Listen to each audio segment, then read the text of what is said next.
কোথায় রয়েছে নদীর ধারে বাস, তার ভাবনা 12 মাস। কখনো ভয়াবহ নদী ভাঙ্গন এবং কখনো প্রাকৃতিক দুর্যোগের ভ্রুকুটি। নদীর ধারে বাস করতে থাকা উপকূল এলাকার বাসিন্দাদের সর্বদাই এই দুশ্চিন্তার মধ্যে থাকতে হয়। আবারও প্রবল ভাঙন। দক্ষিণ 24 পরগনার বোজবজ 2 নম্বর ব্লকের অন্তর্গত ডাঙ্গারিয়া রায়পুর এলাকায় হঠাৎই হুগলি নদীর বাঁধে ভয়াবহ দশ দেখা যায়। এর ফলে আতঙ্কিত হয়ে পড়ে এলাকার মানুষজনেরা। সেই খবর পৌঁছে যায় ডায়মন্ড হারবার লোকসভা কেন্দ্রের সাংসদ তথা সর্বভারতীয় তৃণমূল কংগ্রেসের সাধারণ সম্পাদক অভিষেক বন্দ্যোপাধ্যায় এর কাছে। সাংসদের নির্দেশে একটি প্রতিনিধিদল গতকাল ভাঙন কবলিত এলাকা পরিদর্শন করেন। বুধবার সকাল থেকে যুদ্ধকালীন তৎপরতায় নদী ভাঙন মেরামত করার কাজ শুরু করেছে রাজ্যের সেচ দপ্তর।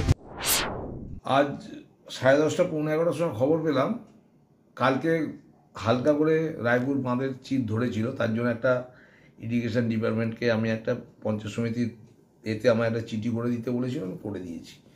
এবং কাজটা আজকের হওয়ার কথা ছিল, কিন্তু যে কোনো কারণে আজকে কাজটা হয়নি। 11:30টার সময় খবর পেলাম যে বাঁধের ধস নেমেছে। আমি তাই বাঁধে এসেছি এবং বাঁধটা দেখলাম। দেখার পর আমি এমপি অভিষেক বন্দ্যোপাধ্যায় সচিবকে সুমিত রায়কে ফোন করি এবং ছবি পাঠাই। সুমিত রায় তড়িঘড়ি তার উদ্যোগে, এমপির উদ্যোগে তিনি কাল সকাল থেকেই বাঁধের কাজ শুরু করে দেবেন আমায় কথা দিয়েছেন এবং কাল 6টা থেকে বাঁধের কাজ শুরু হয়ে যাবে।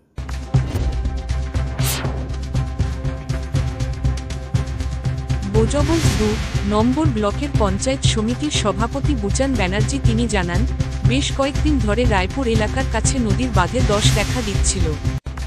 দশ মেরামত করার জন্য কাজ শুরু করে দেওয়া হয়েছে। কোন কারণবশত গতকাল কাজ হয়নি। এরপর আমরা জানতে পারি রাতের বেলা ওই এলাকায় নদী বাঁধে দশ নিয়েছে।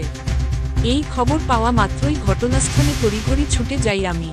এরপর ডায়মন্ড হারবার লোকসভা কেন্দ্রের সাংসদ অভিষেক বন্দ্যোপাধ্যায় সচিব সুমিত বাইকে সম্পূর্ণ বিষয় আমি জানাই।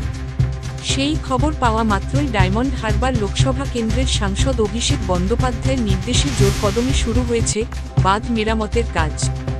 বাঁধ মেরামত করার কাজ শুরু হওয়াতে আতঙ্ক মুক্ত হয়েছে এলাকাবাসীরা। মৃন্ময় নস্করের রিপোর্ট, জেলার বার্তা।